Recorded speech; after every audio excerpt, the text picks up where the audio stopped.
سر یہ یہاں سے ہی میں سوال لوں گی آپ سے کہ آپ سنجیدہ شاعری بھی کرتے ہیں اور مزاحیہ شاعری بھی کرتے ہیں، اور سر یہ ملٹی آرٹ ہے، ملٹی ٹیلنٹڈ ہونا ہے اس میں، تو سر آپ کو کس طرح سے آپ سنجیدگی سے مزاح کی طرف آ جاتے ہیں؟ یہ بالکل ایسے ہی جیسے ابھی آپ میرا انٹرویو کر رہی ہیں اور اس کے بعد آپ نے خبریں پڑھنی ہیں اور جو سوال ہم نے ڈسکس کیے تھے وہ سارے آپ بھول چکی ہیں انٹرویو میں۔ سر نہیں بھولی، بالکل بھی نہیں ہوں۔ دیکھیں بات یہ ہے کہ مضمون جب آپ کے ذہن میں آتا ہے، آپ کے دل میں آتی ہے نا کوئی بات، تو اس کو بیان کرنے کا نا ایک خاص انداز ہوتا ہے۔ وہ میں نے کہا خود ہی، میں نے اسی چیز کو شعر میں لے کے آیا تھا کہ غم جو ویسے بیان نہیں ہوتا کہے میں اڑانا پڑتا ہے،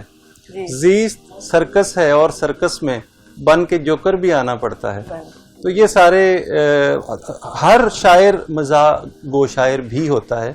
یہ الگ بات ہے کہ آپ اپنے مزاح کو سامنے لے کے آتے ہیں یا نہیں۔ جب کوئی غزل کہہ رہا ہوتا ہے نا تو یہ نہیں ہوتا کہ اس کے سارے شعر غمگین ہوتے ہیں یا سارے شعر سنجیدہ ہوتے ہیں، وہ مزاح کے شعر بھی لکھتا ہے لیکن وہ سائڈ پہ کر دیتا ہے۔ میرا یہ تھا کہ مجھے پتا تھا کہ میں ہر 5 شعروں کے بعد یا 4 شعروں کے بعد ایک مزاحیہ شعر کہتا ہوں،